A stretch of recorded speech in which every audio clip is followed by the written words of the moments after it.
Good evening. Sorry, I scared you all. Thank you for being here. We're really honored to be here at the National Museum of Saudi Arabia on the occasion of the Van Cleef and Arpels exhibition, Time, Nature, and Love, which we hope you've all had time to see, and if you haven't, you still have a few more days, I think till the 15th of April. We are here from L'École, the School of Jewelry Arts, which Mahilo is going to explain to you in a little more detail. And my name is Paul. I'm an art historian and specialized originally in French decorative arts and now, of course, jewelry. And I want to introduce to you Marie-Laure Cassius-Duranton. She's my friend and colleague. She's a very talented gemologist, and she also studied art history and taught art history about the Renaissance. So she has a double specialization, so it's perfect. She helps me when I forget the dates. I can't help her with the stones, I try. So tonight we're very pleased to talk about a topic that's very universal. It's Flora in the jewelry arts. So we'd like to first, oh, that was us, sorry. Our names are on the screen.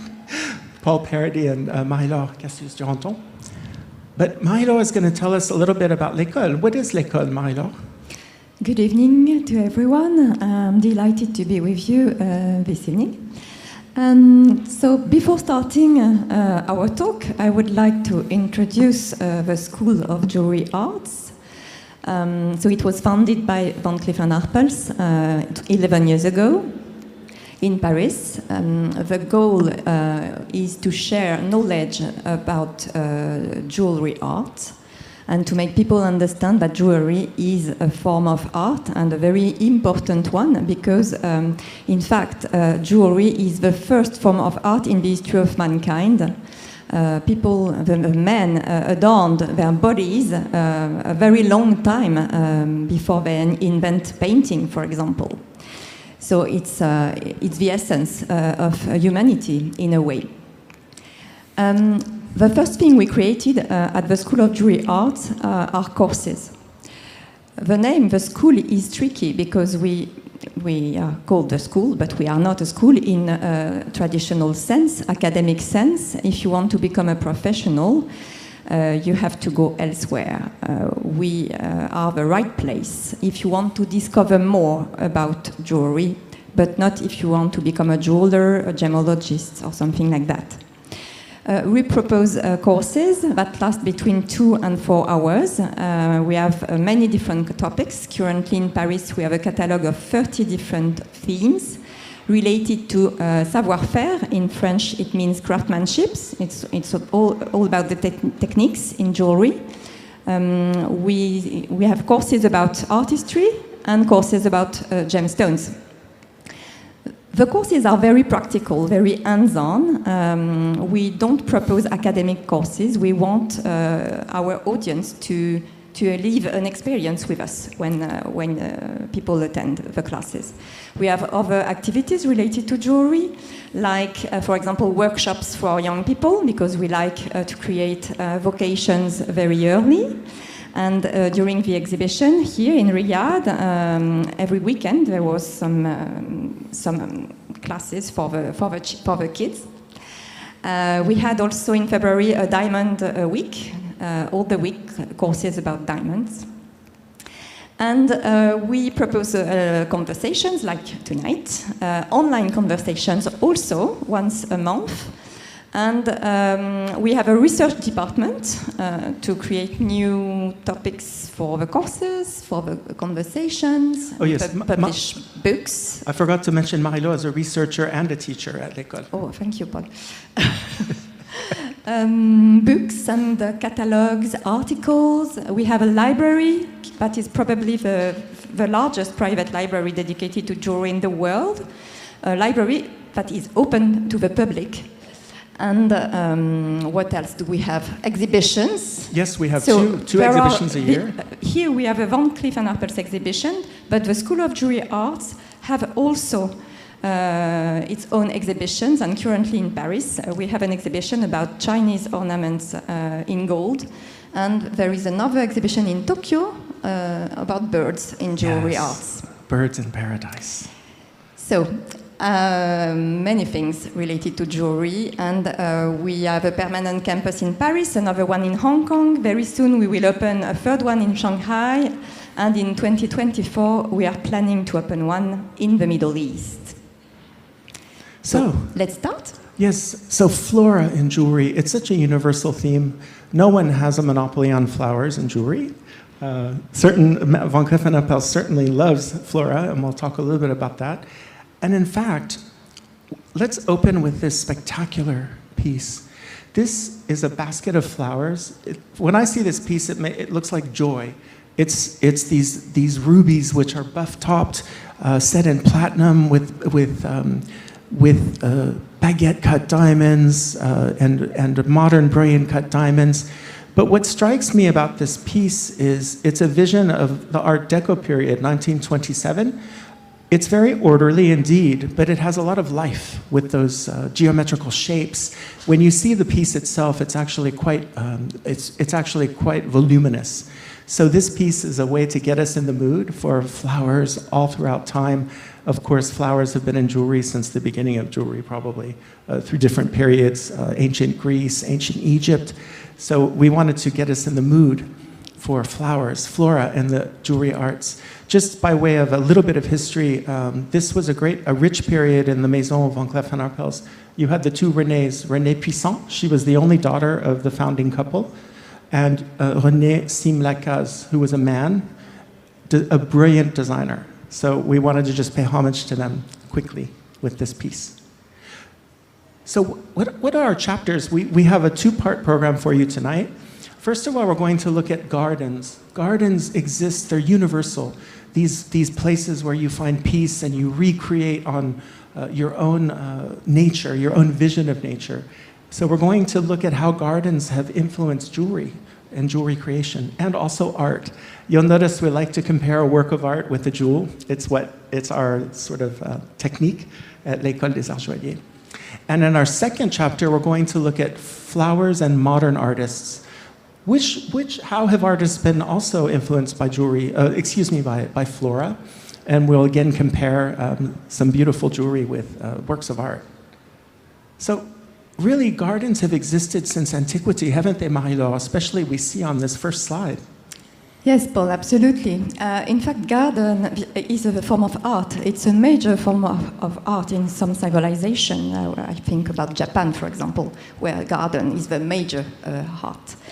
But we won't talk about Japan. We start in antiquity. And in fact, the art of a garden reflects the way people thought about nature. Garden is not nature, it's a construction of the idea of nature.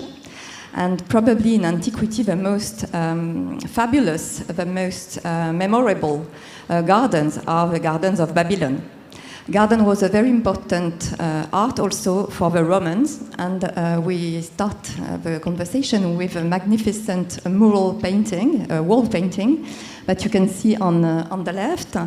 It's a painting in Pompeii, in a villa, and what is particularly remarkable here, it's a trompe-l'œil, so it's a perfect imitation of nature, that is in continuity with the real garden, the actual garden outside. And Paul told me that he went to Pompeii a few years ago. The first time. And he realized, visiting the villas, that outside there was the garden, and there was really a continuity in architecture with the garden.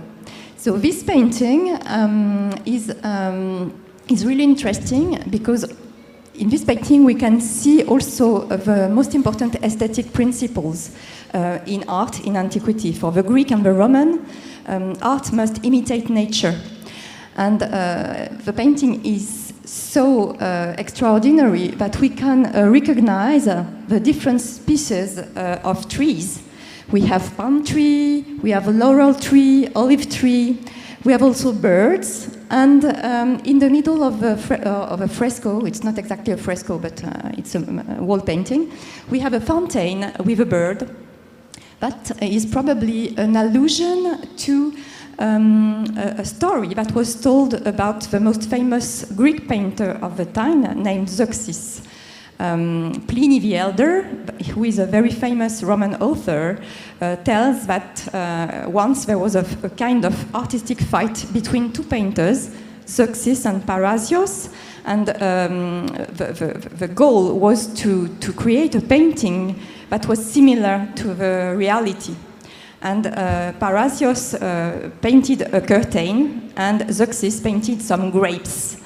And the birds thought the grapes were real and tried to eat the grapes. So Zeuxis was very proud. But in fact, the victory went to Parrhasius because Zeuxis told Parrhasius to remove the curtain to see the painting, in fact. So mimesis, imitation of nature, is very important in painting, but not only in painting, also in jewelry. And we chose with Paul to show you a crown. It's a mortuary crown made for Philip II, who was Alexander the Great father. And it's a crown in pure gold, representing oak leaves and acorn in a very naturalistic way. So it's the Hellenistic period, and under Alexander the Great, so the Greeks imitate nature very well. And all the techniques were used to create the effect of real. So pure gold is very malleable, so they used the hammering technique to create very thin layers of gold to create the leaves. And all of the leaves and acorn are mounted en tremblant. That means that with the movement, the leaves are moving on the crown. Yes, it's a great discovery in Agai, in the north of Peloponnese, recently, on the mainland Greece. Now, let's go to the Middle Ages, because the Middle Ages was a time people were very close to nature, just like in antiquity. They discovered Aristotle's writings, they knew about the philosophers, they knew about nature. 90% of the population was probably agricultural or rural or peasants. They had gardens, very practical reasons. They had gardens for herbs, they had gardens for medicines, they had gardens for food, they had an orchard, and they would have a prairie with wildflowers. And this is a very important thing, because if you look at this beautiful tapestry, we call that style mille fleurs, 1,000 flowers. And first of all, look at this unicorn. The unicorn is a very mysterious creature. He represents purity. Only a very pure lady can go close to the unicorn. But this unicorn is surrounded by a fence. He's attached by a golden chain to a pomegranate tree, and he has pomegranate juice on his white coat. There's one interpretation of this scene. It's actually a husband who's very happily married. He's happy to be enclosed in the garden, and the pomegranate juice is a symbol of fertility and a happy couple. That's only one interpretation. As you know, in medieval art, there's many ways to interpret.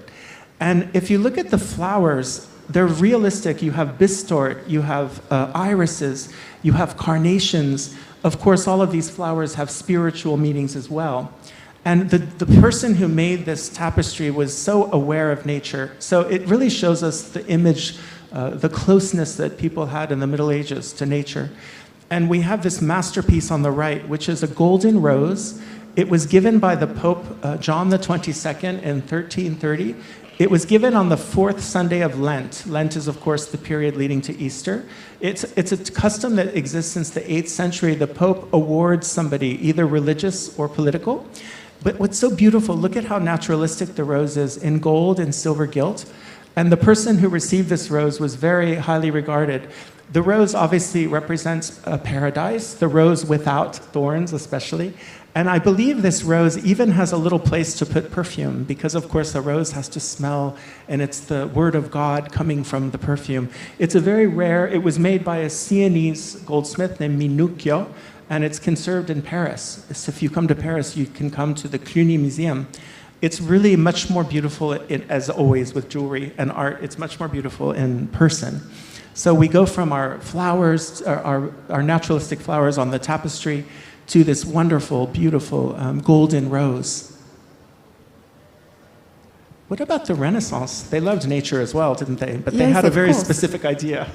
The idea of nature changed during the Renaissance. During the Middle Ages, The main idea was that the creation, nature is creation. Nature was created by God for the Christian, perfect and finished. And there was the idea of the permanence of nature. During the Renaissance, it changed with the influence of ancient philosophers like Aristotle, like Plato or Plotin. And also a Latin philosopher, very important, Lucrece. And the idea of transformation became very important. And so the idea was that the metamorphosis and the transformation was the engine of nature. Nature in constant movement. And we have this idea, especially in the new trend in artistry, that is mannerism. Mannerism is an artistic trend that was born in Italy and spread all over Europe. It lasts all the 16th century and in Northern Europe also during the 17th century. And in mannerism, the art of the garden was very important too. And there was a masterpiece in the garden. Sometimes it was not in the garden, it could be also inside the palace. It's the grotto. The grotto is a kind of cave, a cave that seems natural, but it's completely fake, with fake rocks and fake shells and things like that. Coral. And we have a painting, it's not a picture of a grotto, but a painting of a grotto. And this idea of transformation. And in jewelry, we find also this idea, especially in the use of pearls, especially Baroque pearls. Barroco in Portuguese means irregular. And so we have this impression with the Baroque pearls. It's like we can see many shapes, we can imagine. It's a stimulation for imagination. Like when you contemplate the clouds, you can see many different forms. In natural Baroque pearls, it's the same. So we have a beautiful pendant on the left representing flowers and Baroque pearls, typical of the Renaissance. Yes, and you probably noticed the two labels they go with the other picture for our public who's watching. Now, let's go to the 17th century. Oh, sorry, we're coming to the Islamic world. How silly of me. This is actually a garden, the Shahbag. You probably know more about these gardens than I, but this garden particularly for Akbar, he was one of the great Mughal emperors, these Persianized Turks from Central Asia who became rulers of India in the late 16th century. And he loved gardens. Of course, the garden is the earthly representation of paradise. And you can see that the way that it's so cared for, the quadripartite division, I've read that it means the four rivers at the time, the Tigris, the Euphrates, the Ganges, and the other one is escaping me, the Nile. But it can also, there's a passage in the Quran, I believe, you can all correct me if I'm wrong, the rivers can also be water, honey, wine, and milk. But the idea of the garden is to recreate paradise. In fact, the word, I believe it's a Persian word, paradaiza, which means garden, and then we get the word for paradise. And this manuscript that you see, it's very typical of Mughal art, because the Mughals were very syncretic. They used culture to unify. They were not, they were Muslim, of course, but they were Persian, they were Turk, they were many things. And this miniature by one of the court painters lets us see the care. Everything matters, the plants. There's always running water. There's always fragrant plants. There's always fruits. It's an ideal place.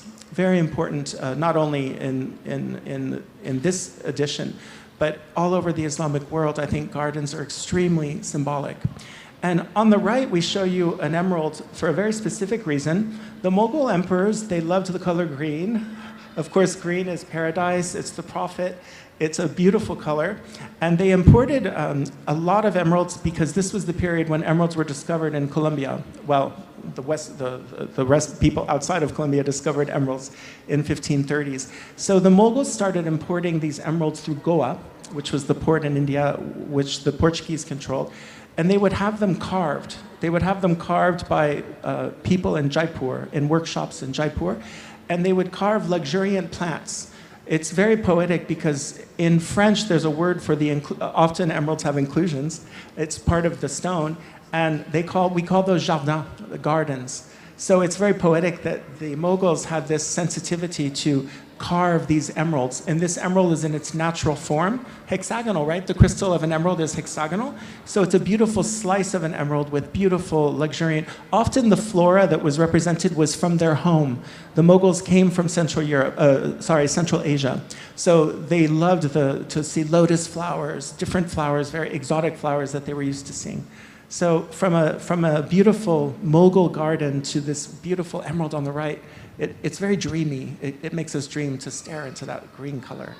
But it looks like papyrus leaves or flowers. Yes, those look like papyrus. Yeah, I'm not sure what those plants are, but in general they put lots of different flora depending on what the case is. And these are the most beautiful emeralds I know. Exactly. Usually Yes. they are flat.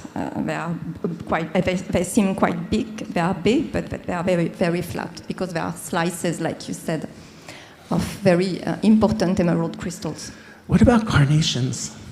So regarding flowers like carnations and tulips, in the Western world, at the start, they were known only through works of art that were imported from the East in Europe. And exchanges, cultural and commercial exchanges have existed since antiquity between the East and the West. But these exchanges intensified, especially after the conquer of Constantinople by Mehmet II, the Ottoman Sultan, in the middle of the 15th century.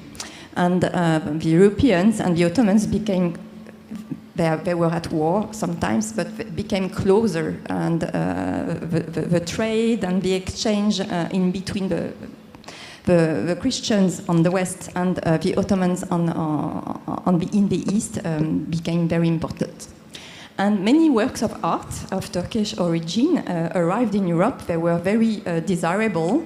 There were also some gifts between the Europeans and the Ottomans. And all the flowers of the East were first known by the Europeans through art, like this magnificent ceramic platter that represents carnations and tulips. And then, during the 17th century, real flowers, carnations and tulips, were imported in Europe and start to grow up in the European gardens. And they inspired also jewelry, of course, and we chose an example on the right of a pendant from the end of the 17th, beginning of the 18th century, representing a carnation in a very stylized way, entirely set with colored stones, mostly garnets, topaz, and emerald. It's an extremely colorful. The 18th century was very colorful at some point. These colored stones all over the place. Now, let's go to Versailles. You all recognize the Versailles Palace. It's, of course, Louis XIV who decided to move the court of France from Paris to Versailles. He devotes his entire reign to building this palace. The palace is, of course, important, but what was just as important were the gardens. He had Le Nôtre, the great French garden designer, work for him for his entire career. They had to clear up this land. It took 40 years, thousands of men, regiments of men to create this beautiful space where here we see the north-south axis, and you start with the Neptune Pond, then you go to the Dragon Fountain. The Dragon Fountain spews water 27 meters high, by the way. You have the water walk leading all the way up to the parterre. The parterre are actually those hedges that you see that are all controlled, the parterre de Broderie. And this garden is extremely controlled. It's really a symbol of the power of Louis XIV. It's very beautiful, yes. And did you know that there's 45 kilometers of pipes underneath? The hydraulics of this were just blow your mind, especially if you think it was the 17th century, and they still function. But what's important for us here is you can see everything has its place. Every fountain has a mythological message, which is also political, of course. And you walk along and you're told a story, and things pop out at you. The Baroque garden is the art of, as you walk, the land seems to come out, it comes closer. So Le Nôtre was a brilliant garden designer, and it was really let's say, just as important, as I said earlier, as the actual palace. And what we wanted to say here with this jewel that we paired, it's actually a corsage ornament, a stomacher. And in the 17th and 18th centuries, of course, ladies wore these very sort of corseted gowns, and the corsage is the front part, and they would sew the jewels. As you see, they're in gradated size. But I wanted to draw your attention to look at that motif on that bar on the back. It looks a lot like the foliate scrolls of the garden, the parterre de broderie. And there's also this idea of control, isn't there? The idea the French vision of a garden is very controlled.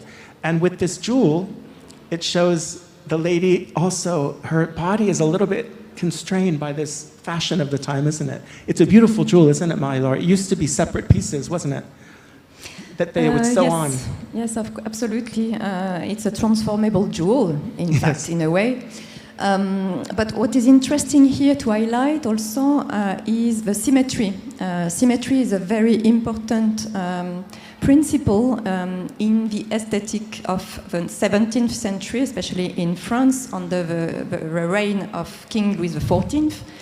A new after Baroque art that was quite free in terms of shapes, etc.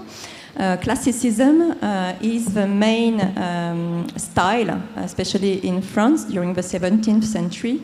And for classicism, everything has to be in order and symmetrical, and the artist must imitate nature, but not nature as it is, nature as it should be. So it's the ideal nature, and it reflects moral and ethical stakes that are strongly related to King Louis XIV. But what about those emeralds? And the emeralds, okay. They're beautiful. Yes, absolutely. So these emeralds, so they arrived, Paul started to talk about the trade between Colombia, Europe, and India. So the Colombian emeralds were discovered by the Spaniards during the 16th century, and they organized a very important trade between Colombia and Europe, and it became an international trade, and many emeralds were available on the market during the 17th and 18th century. So it was a very popular gemstone at that time. And this piece is interesting to us as historians as well, because you can see that it's silver.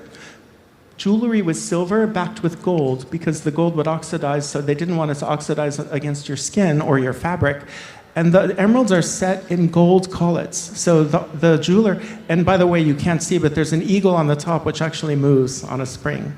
So very fashionable, this stomacher we call it, all the way through the 18th century. Now, if you look at the top of the garden on this slide, oh, sorry, that's not what I wanted to do. Sorry, that's not at all what I wanted to do.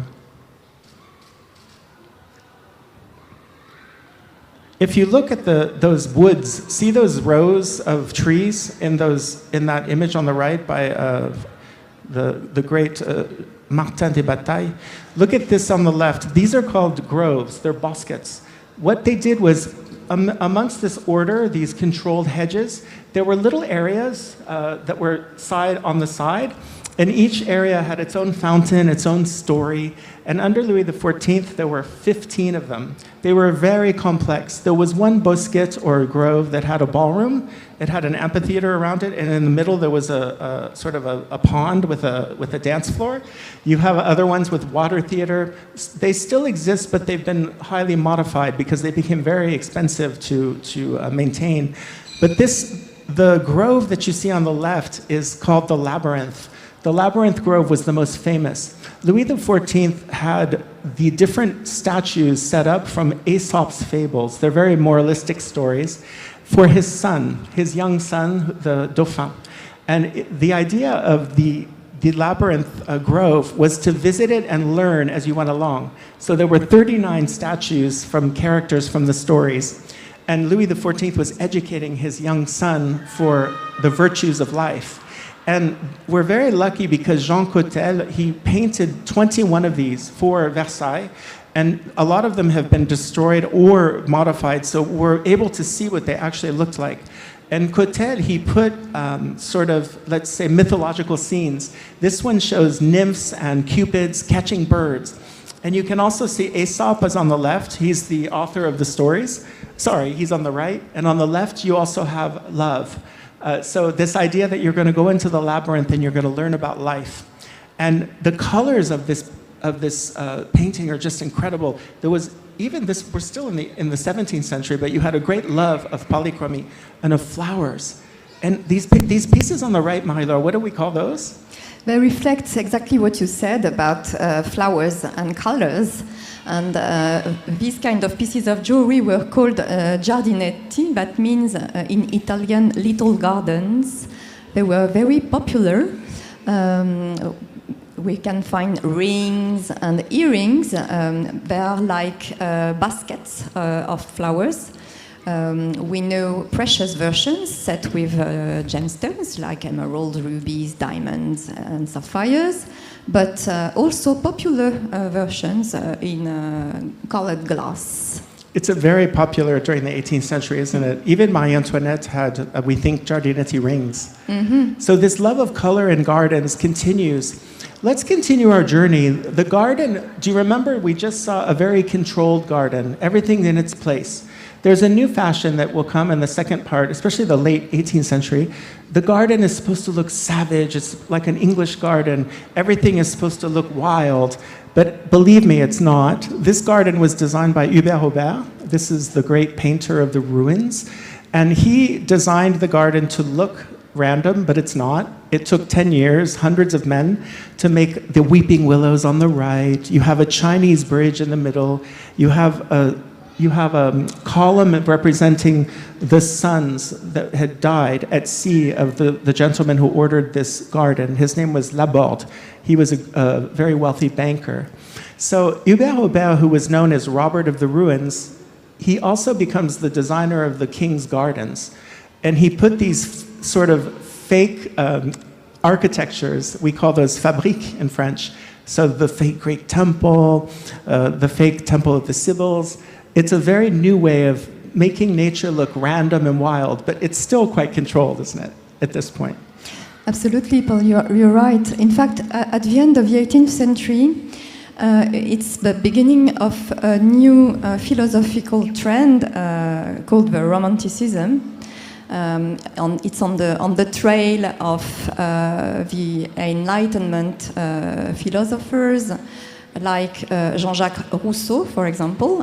Jean-Jacques Rousseau is a French philosopher, and to make it simple, he thought that nature was good and civilization was bad.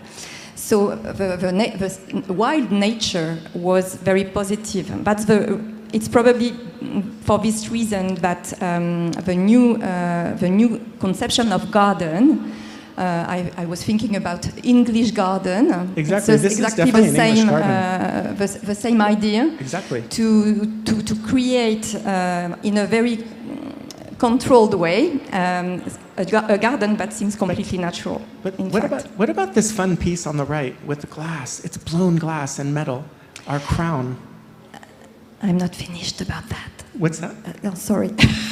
I was just thinking about Jean-Jacques Rousseau and Romanticism.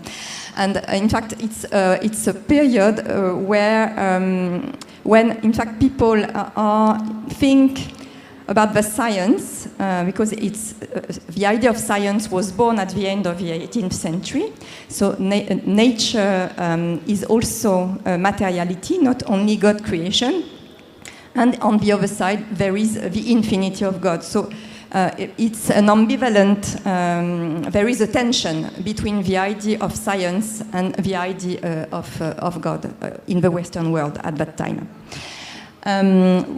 This idea of the wildness is reflected also in jewelry, and we have chosen with Paul this very remarkable crown. It's a unique example, we know.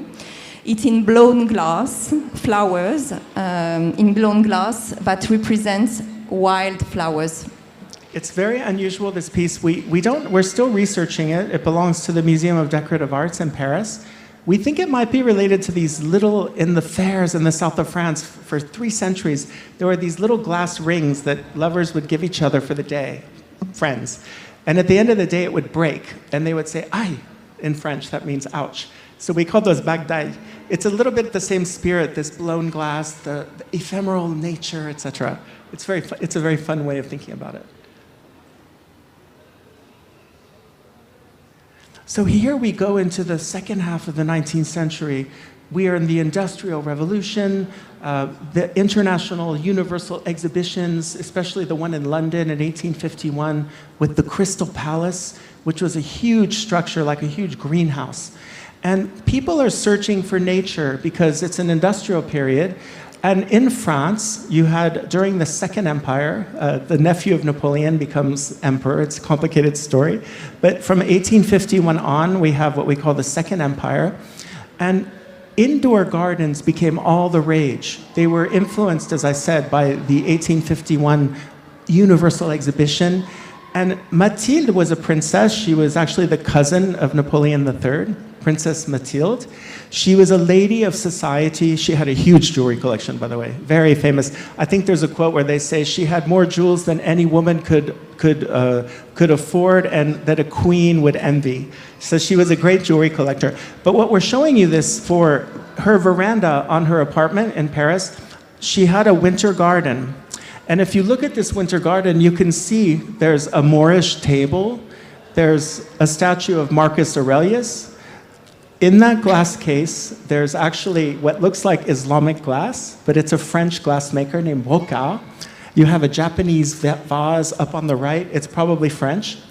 You have a Louis XV chair, and you have all of these palm trees and plants.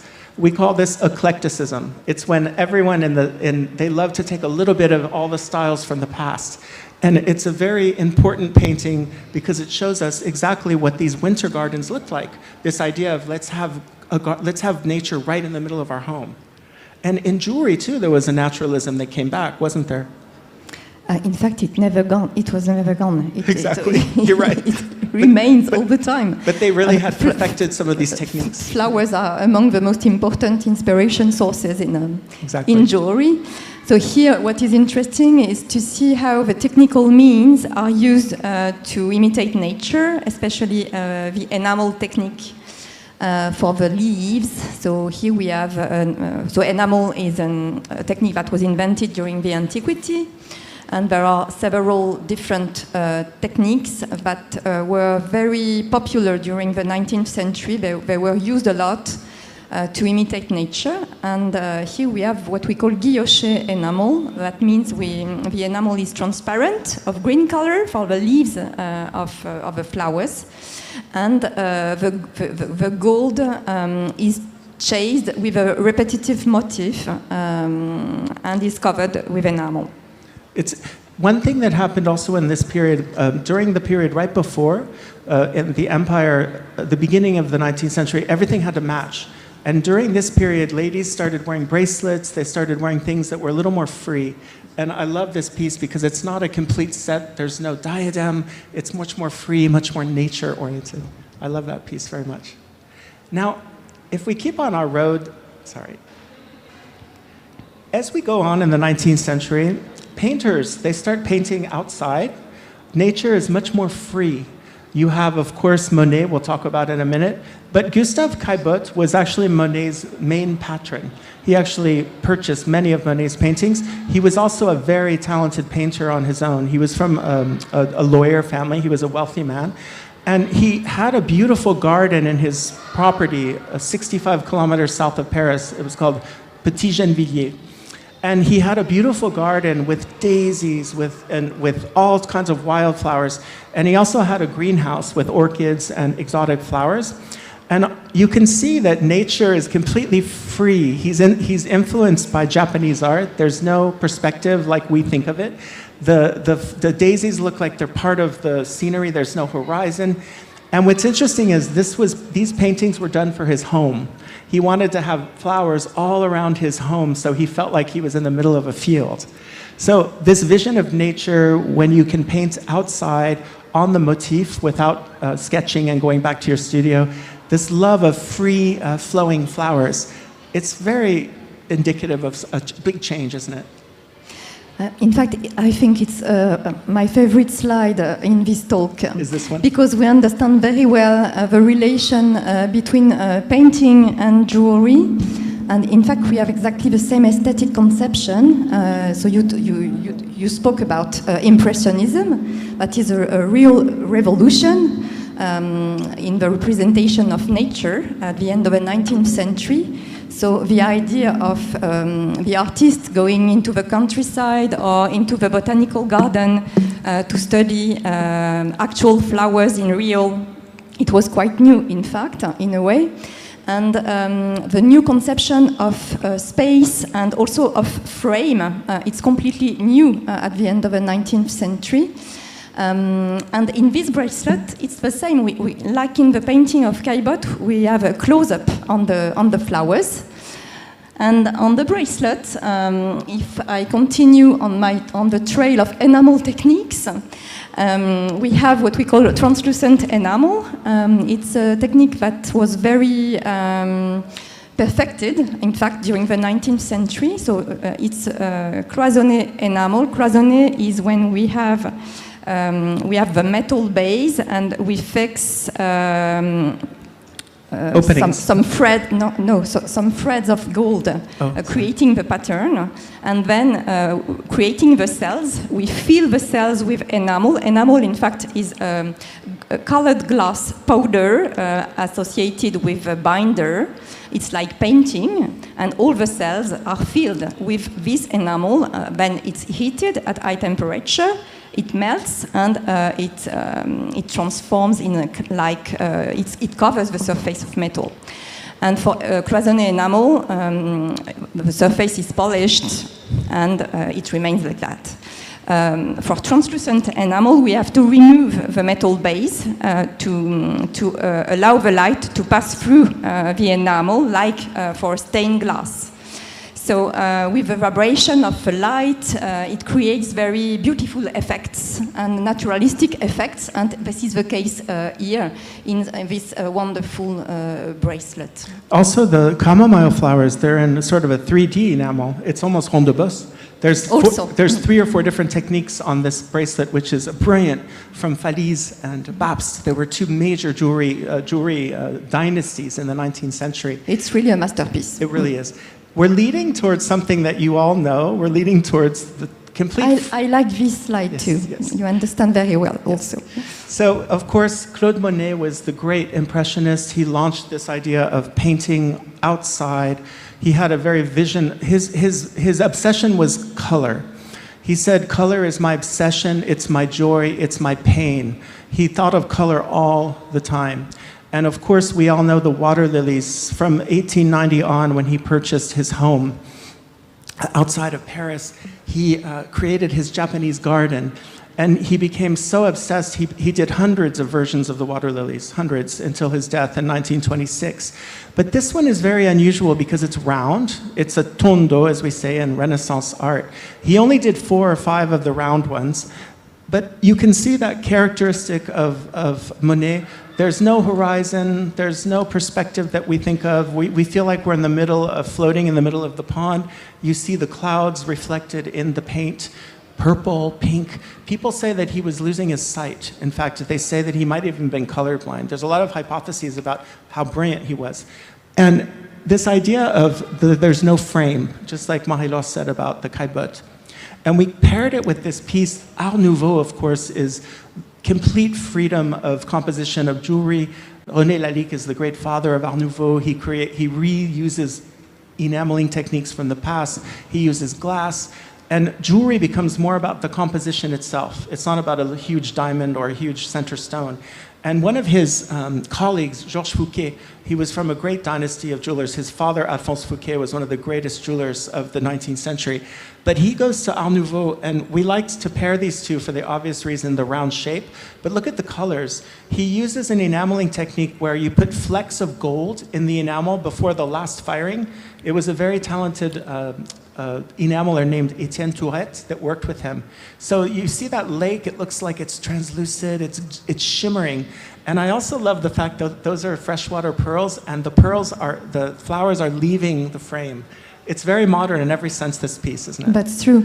And the enamel technique you described, it's fascinating because it looks like an opal. Exactly. The play of color of exactly. An opal. An opal was one of the most popular stones for the Art Nouveau jewelers. Art Nouveau jewelers. We both love this slide, so I'm gonna force us to keep going. What happens after Art Nouveau, Marie-Laure? The First World War sort of puts an end to something that was already sort of leading towards order, wasn't it? Art Deco. But you know better than me. In fact, what is remarkable here, it's a complete change. It's a complete aesthetic change. In Art Nouveau, we have a lot of curves, and it's very naturalistic. Art Deco is inspired by nature. The artists are inspired by nature. But it's return to order, geometrical, and even if we have flowers, there are constraints, they are stylized, like we can see on this wonderful vanity case, oh, the vanity case, yes. Called nécessaire in French. You can recognize the flowers, they are roses, but they are geometrical roses. Yes, they're very geometrical, and what's interesting is the garden on the left is by a architect and garden designer named Gouvrikyan. He did this house for a socialite couple in the south of France, but look at every plant has its own geometrical space. Before we had the free flowers and the roses and the daisies, and now everything is in its place. Because for Art Deco, it's modernity, just like you said. It's order, it's geometrical shapes, it's bright colors. Mechanics. It's all coming from it was all shown to the world in the International Exhibition of 1925. So again, this piece on the right, which is in jade, enamel, very eclectic in its use of stones. It's a lady's vanity case. She has a lipstick, she has her makeup. Ladies cut their hair, they took off the corset during the First World War, and they never went back. So it's a very typical of a lady of style of the 1920s. Now that we've gotten to the 20th century, I think it's the time to talk about modern art and flowers. Mm-hmm. We'll see that there's a lot of parallels between the way that modern artists envision flowers and jewelry as well.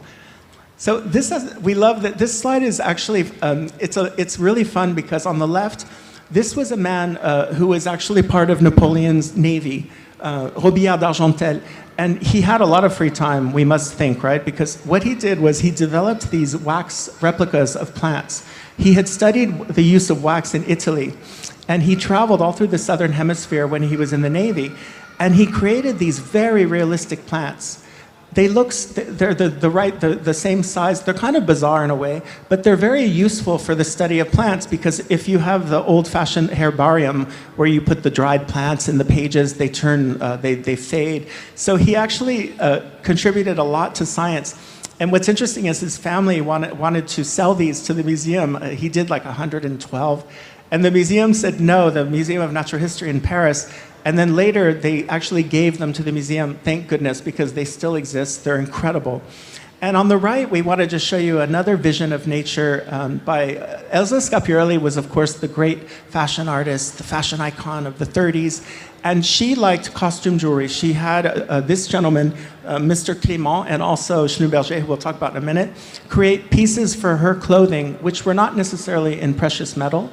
This is actually just gilt metal, bronze, or some kind of simple metal. But look at the naturalism of the leaves. They remind me of that Greek diadem that we saw. So this idea of very naturalistic, whether it's science on the left or whether it's fashion on the right, we thought it was a fun way to show these two different ways of looking at nature and at jewelry as well. Now, what about this? We love this slide as well. This is actually, on the left is a Renger Patch, was a German photographer. He was from the New Objectivity School in the Weimar Republic, and his idea of photography was, let's not try to be artists. Photography is about showing the essence of the object. Let's use photography for what it's for, and not that he didn't think that photography was artistic, but he took very detailed photos of stalls of churches, of factories, of different, he had a very important book called The World is Beautiful. And as you can see, he takes a very extreme close-up of this flower. He did a whole book on flowers. And his idea was that you can see the reality of the plant, and you're almost like an insect entering into the flower. So he was part of the school very closely related to Weston in the United States. And on the right is a masterpiece by Jar. So Jar are the initials of the name of a jeweler, Joel Arthur Rosenthal.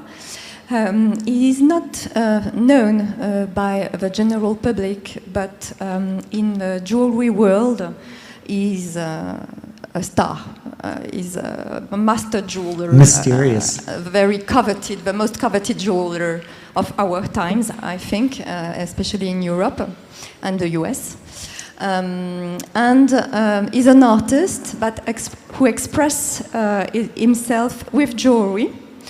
And flowers are a very important inspiration source for him, and his creations don't know any boundaries in terms of techniques. And here we have a bracelet in the shape of a camellia. Camellia is a very beautiful flower.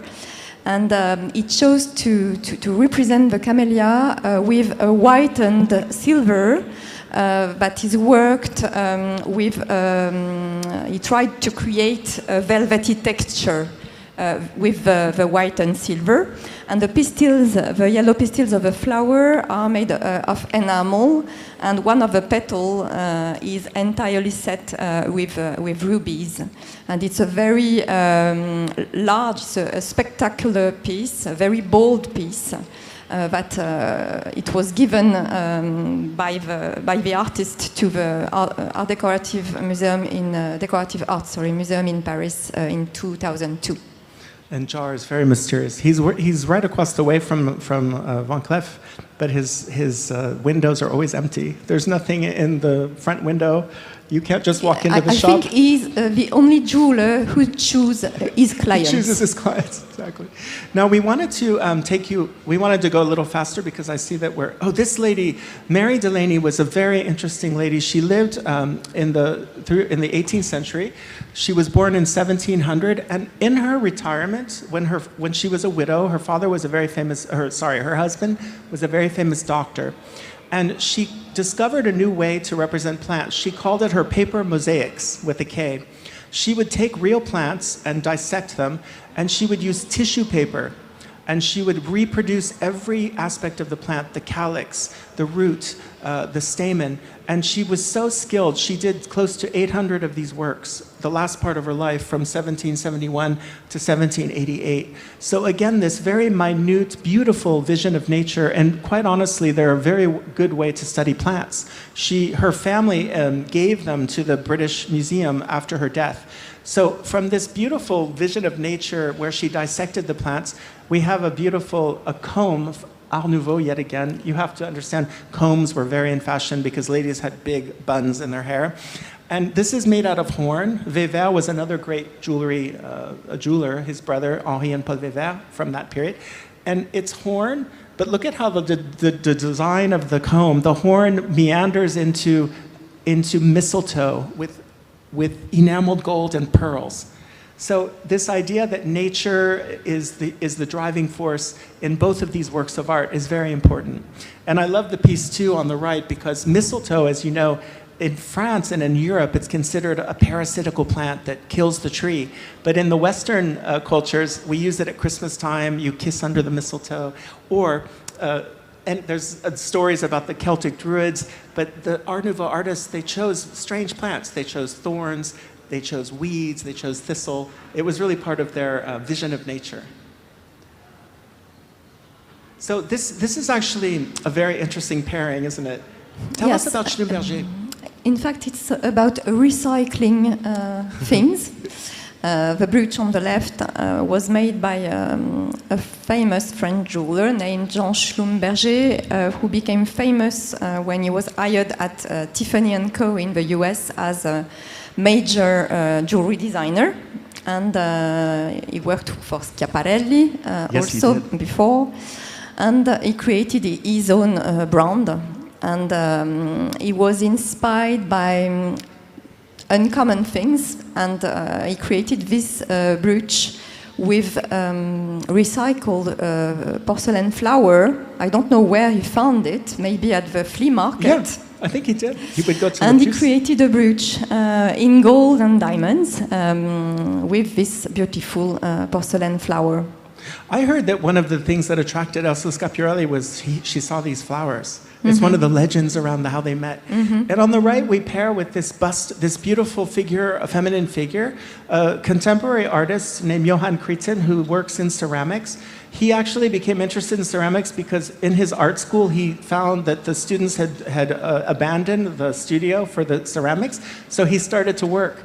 And now he's quite famous. And the interesting thing about this piece, he uses an old technique of porcelain, how they make those flowers.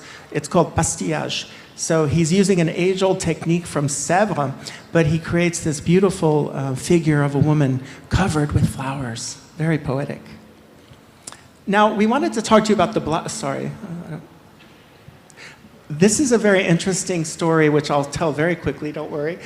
On the right are glass flowers. There were a father and son team named the Blaschkas. They were originally from Bohemia, but they were in Germany. And they were able to recreate plants very naturalistically using glass. And Harvard University, Mr. Goodale, he was creating the Botanical Museum, and he heard about these people, and he went to Dresden, and they said, oh, we're too busy to work for you, we have too much work. And he kept insisting. They ended up working for 50 years for Harvard University's museum, and they made something like 4,500 flowers. Why did they want these flowers? They look so naturalistic, it's for study. Just like earlier when we talked about the dried flowers that they turn white. So it was a 50-year collaboration. It's one of the masterpieces of the collection in Harvard University to this day. And we thought it was fun to put these flowers from Van Cleef and Arpels, this vision of nature with Hawaii in a different version with pink stones, amethyst, and on the left, frivole, with those beautiful three-leaf flowers. They're almost like three-leaf clovers. So whether we're talking about very scientific version or beautiful flowers, or we're talking about frivole or... I'm trying. So what about Arcimboldo? Arcimboldo, a very interesting Manierist Italian painter of the 16th century. He was not actually a very good painter, but he invented a new genre, and he excelled in this genre. It's metaphorical portrait, and here we have the figure of Vertumnus. Vertumnus is the god of garden for the Roman. And the portrait is made of vegetables, fruit, and flowers. And it's a metaphorical portrait, an allegorical portrait of the Emperor Rodolph II of Habsburg. And it's the celebration of his good government. Yes, and we thought that the piece by Lawrence Baumer, who's one of the youngest jewelers on the Place Vendôme, he actually did one of the very famous engineering schools in France, and then he became a jeweler. And he worked for Chanel, he worked for Louis Vuitton, and now he has his own brand since 1995. But we liked the way he cut very unusual gemstones into the shape of fruits and vegetables. So what about floral jewelry and art object? Where did it all start, and where's it going to go from now? We wanted to show you one of our favorite pieces. Tell us about this piece. So this is a detail of a very important masterpiece by René Lalique. I think you can go to the next slide to see the entire piece. Sure. It's the hazelnut necklace, and it's among the most beautiful pieces of René Lalique. In fact, it's very difficult to choose among his masterpieces, but this necklace was on display during the Universal Exhibition of 1900 in Paris. And it was very successful. It's a very poetic piece because it represents a souvenir of René Lalique walking around with his father into the woods at night. And he remember looking at a hazel tree under the moonlight. And the necklace represents this vision, and the blue glass cabochon represent the night sky, and you can see the translucent enamel leaves that are a reflection of moonlight on the leaves. And we have the hazelnut in diamond, and with the special involucrous in green enamel that Lalique, in fact, was a master of enamel techniques and invented a specific technique to imitate nature. And in fact, it's a matte finish enamel with a velvety texture that is very close to the appearance of the leaves of the hazelnut. Exactly, with bubbles. He used oxygen bubbles. So we almost want to touch this piece, but we can't because it's in a museum. But thank goodness. It's really, Lalique is really the father of modern jewelry. As you can see, it's about the composition, this beautiful story, and the beautiful materials. And a complete artist. Exactly, complete artist. So I think we're at the end of our journey today, but we wanted to, before we take your questions, we wanted to tell you about our next online talk, which happens to be us. Us, yes. in case you haven't had enough, we're going to talk about ornamental stones, colored stones, through antiquity, through time. The notion of precious, it's not just emeralds, rubies, sapphires, diamonds, is it? It's a lot different in the past. It's much more that. Exactly. So you can join us online, you can sign up, it's free. And with that, we also wanted to, you can keep in touch with us on Instagram, send your comments, your questions, if you have questions that we haven't been able to cover, and keep in touch with us. So thank you very much, but we'd like to give you time, if you have time for questions, we can take a few questions. We have a roaming mic, I think. I don't know where it is, but I can do the running mic. You can use mine. If you have questions. Do you have any questions? I knew there'd be a question. Thank you so much. I have a question. I know that Van Cleef and Arpels, they got inspired by the culture of many different countries. And nowadays in Japan, there is the sakura blossoming season. But in reality, I haven't seen that many jewelry pieces inspired by sakura. So maybe you will recall something like this. Because I have been in Japan quite recently, and they have a lot of nice jewelry, but it's made of paper, it's made of fabric, it's made of glass, but nothing is very precious. Actually, there were pieces with sakura. If you look at the Jardin collection from 2008, there's actually a couple pieces with cherry trees. So they have been influenced by Japan very much. In fact, Van Cleef, as you know, was one of the first Western maisons to open in Japan. And when we did the beautiful exhibition with Mika Ninagawa's photos, the Flora, it was the Van Cleef and Arpels.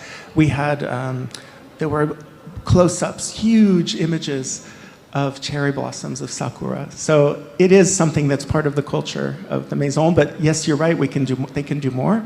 There's always room for more. Thank you. You're welcome. There's a specific. If you look at, I think Jardin's 2008, the high jewelry collection. And some European jewelers were inspired by Japanese themes like the sakura during the Art Deco times. Oh yes, totally. With La Cloche, for example. Mm-hmm. Other questions?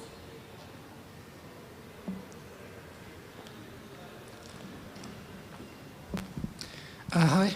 You demonstrated more than a piece of jewelry that inspired by by plants, by flowers from the past.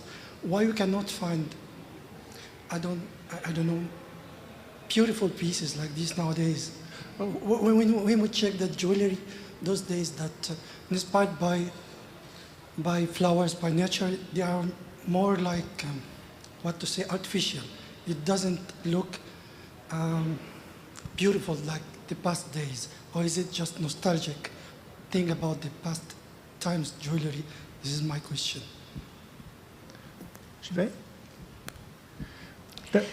In fact, I understand your question. Thank you. It's very interesting. But it's true that the most important trends today are more stylized jewelry, easy to wear jewelry, very simple in the shapes. But at the exhibition, even the very recent creations are, for some of them, highly naturalistic. Also, there's many contemporary, if you look at contemporary creators, I can think of Emmanuel Tarpin, the young French jeweler. There's many that are doing plants that are extremely realistic and extremely poetic at the same time. So if you start looking at some of the young and even less young creators, there is a return to nature. There's many creators, you'd be surprised, that are doing beautifully executed plants. Look at Cindy Chow, for example. She does beautiful plants and flowers. And also Annabella Chan, who uses materials that are more, let's say, ethically, environmentally friendly. But I think there's a lot of people doing plants right now. Yes, Wallace Chan, of course, Wallace Chan. Mm-hmm. If you look at some of those jewelers, you'll see that the flowers are still very popular. Thank you. You're welcome. It's a good question, though, because it allows us to talk about all these talented people. Other questions? No? Thank you very much. Thank you all so much. For your attention. Thank you. And thank you to our interpreter, Ayem. He's so brilliant. I know I talked too fast. I already told him I'm sorry. Thank you so much. You're American. Mahilo, you speak in a very perfect rhythm for him. Yes, because my English is very French. And thank you for having us at the